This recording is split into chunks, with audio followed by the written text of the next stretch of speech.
Well, hello Pokemoners, it's me, I'm back. This is your favorite YouTuber, Leafy. Just give me a second. Well, probably you already watched Across the Spider-Verse this weekend, and if you haven't, why are you watching this? Do you live in Somalia or something? And well, I can't say anything about the movie that has not been said already. Across the Spider-Verse is a work of art. Every frame could be a wallpaper. You can feel every ounce of passion that everyone involved in this project put into it. I'm not reinventing the wheel by saying this, but I have a problem with the movie. It has nothing to do with the film itself, and more to do with the main character that started this, Peter Parker. But before that, before talking about Peter Parker himself, I need to give you some context about the movie. So first, give me a like, click the subscribe button, and send me money through my Patreon page because I want the new skin in Fortnite. So with that out of the way, let's begin. Across the Spider-Verse pretty much picks up a year after the first movie ended. Miles is trying to find balance living as Spider-Man and Miles Morales at the same time. But this spot complicates things for Miles, when he reveals that the spider that beat Miles Morales was from another universe, and that he is mad because Miles threw a bagel at Then Gwen travels to Miles' universe to track down the spot, but she sidetracks a little because she wanted to make out with Miles. I don't know, I didn't watch the movie. I was kicked out of the theater because I was eating the Spider-Man Whopper and I started having a seizure. And then they travel to Spider-Man's India universe, where the Spot is able to replicate the collider that gave him his powers, while almost destroying Spider-Man's India universe. Here we're introduced to the concept of canon events. Miles Morales saves Inspector Zin, the father of Spider-Man's India girlfriend, and this causes the universe of Spider-Man's India to start collapsing. All of this because Inspector Zin was supposed to die. This is a canon event, and when the canon event doesn't happen, the universe just implodes. Or well, a glitch like the Pac-Man 256 level starts eating the universe. After this, a team of Spider-Man try to save the Spider-Man's India universe. And then we're introduced to the Spider Society, and Miles meets Miguel O'Hara, aka Spider-Man 2099. Then he tells Miles a little about his past. It turns out that a different version of him that had a daughter was killed. So he replaced that version and became a father.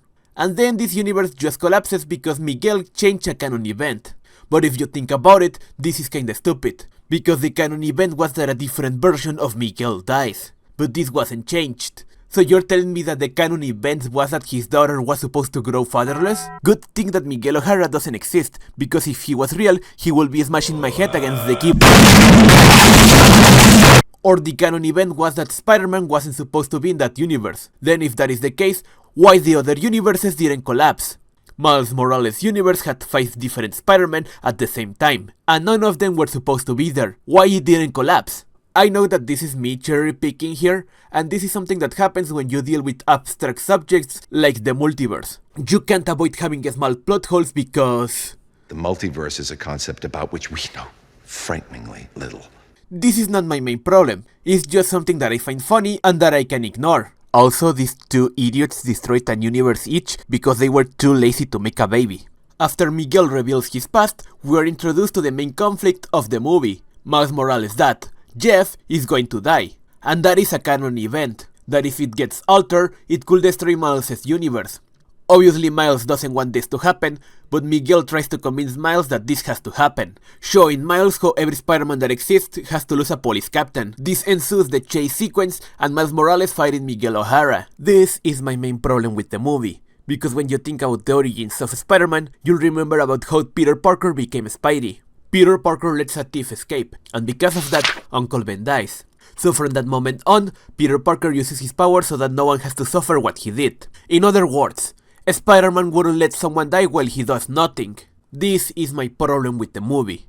Every single Spider-Man was okay with letting Miles' dad die while doing nothing. Every single one of them. While I agree that this makes sense from the point of view of Miguel O'Hara, this doesn't make sense when most of the Spider-Man there are variants of Peter Parker. Insomniac's Spider-Man is there.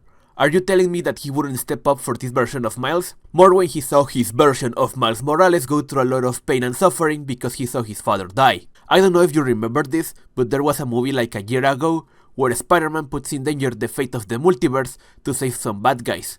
Not Aunt May, not Gwen Stacy, nor Harry Osborn, literally villains. He almost gets his universe destroyed because he wanted to cure some villains. Cure some ass. And because of that, he lost Aunt May. He lost the love of his life and his best friend. He basically lost everything just to do the right thing. And despite that, he continues being Spider-Man and moving forward.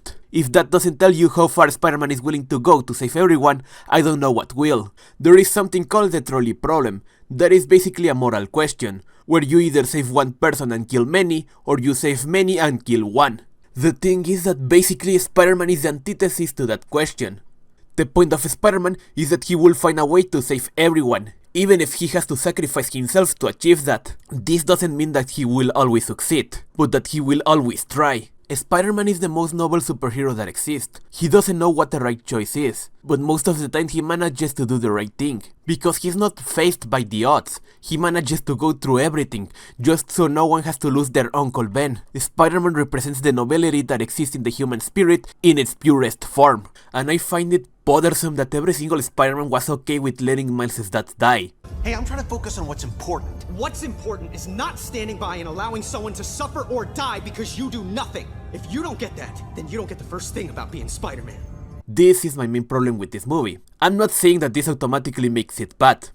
It's just a detail that I don't like, because it betrays a fundamental aspect of the character. Another thing that I dislike is the concept of the web of life and destiny, because this is something that takes away Peter Parker's sheer willpower and resolution to do the right thing. Because when everything is predetermined, what is the point of Spider-Man trying so hard? This is a concept that is not exclusive to the movie, it also exists in the comics, but it's something that I can easily ignore, so whatever. That's my main issue with this movie. Leave in the comments if you agree with me or if you think that I'm wrong. And again, don't get this the wrong way. I don't dislike this movie, I absolutely love it. Easily one of my favorite Spider-Man movies of all time. It's just this tiny little problem. And with that said, I wanted this video to be longer, but I'll be ending the video here. Thank you so much for watching. I'll try to upload a video weekly again.